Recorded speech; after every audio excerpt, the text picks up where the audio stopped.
ఎవరూ లేని వారికి దేవుడే దిక్కై ఉన్నాడు. మనం ఎవ్వరం అనాథలం కాదండి. మన దేవుడు మనకి సర్వమై ఉన్నాడు. ఆయనలో స్నేహితుని చూస్తావు, ఆయనలో తల్లి ప్రేమను చూస్తావు, ఆయనలో తండ్రి ప్రేమను చూస్తావు, ఆయనలో నీకు మంచి జ్ఞానం కలిగిన ఉపదేశకుడు చూస్తావు, మంచి బోధకుడును చూస్తావు, మంచి సహచారిని చూస్తావు, ఆదరణకర్తను ఆలోచనకర్తను చూస్తావు, అద్భుతాలు చేసే దేవుడిని చూస్తావు, నిన్ను లేవనెత్తే దేవుడిని చూస్తావు, నీ యొక్క కాడిని విరగొట్టి నిన్ను దీవించే దేవుడిని నువ్వు చూస్తావు. హల్లెలూయా.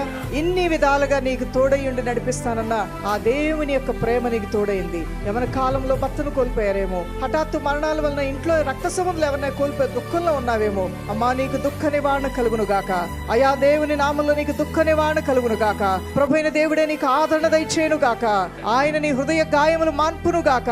నీ ప్రభు నీకు తోడై ఉన్నాడు. భూలోక యాత్రా కాలంలో నువ్వు వెళ్తున్నప్పుడు కృంగిపోతే, కృషించిపోతే, మానసిక క్షోభకు నువ్వు ఎక్కువ గురైతే బతకలేవు ఈ భూమి మీద.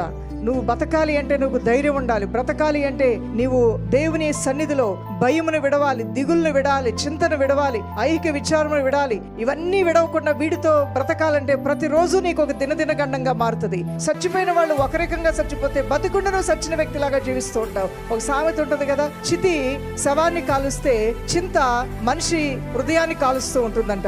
చింతలో ఉన్నావా దేవుని బిడ్డ, బయటికి రావాలి. ఆ స్థితిని నువ్వు దాటి రావాలని ఈ పరిశుద్ధాత్మ దేవుడు, ఈ సర్వశక్తి దేవుడి జీవ గ్రంథంలో ఈ 90 సంవత్సరాలు బతకండ్రా, మీరు మంచిగా బతకండి, బతికేదేదో చచ్చిపోతా ఆత్మహత్య చేసుకుంటా అని రకరకాల క్షోభలకు మీరు లోనైపోయి మనసుని విచారానికి లోన్ చేసుకుని బ్రతుకుని మరి ఎడారిమయంగా చేసుకోవద్దు. బతుకుతూ నా మాటల్లో బతకండి, నేను ఇచ్చిన ధైర్యంతో బతకండి, నేను ఇచ్చిన ఆదరణతో బతకండి.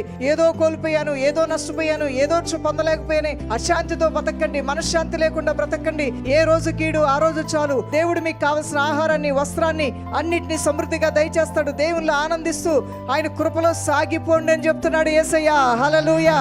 బతకాలి దైవజనమా. నీ ఇంట్లో ఎన్ని వస్తువులున్నా, నీ ఇంట్లో ఎంత ధాన్యం ఉన్నా, నువ్వు మెడలో వేసుకోవడానికి ఎంత వెండి బంగారములున్నా అవి నిన్ను బ్రతికించలేవు. దేవుని వాక్యే నిన్ను బ్రతికిస్తుంది.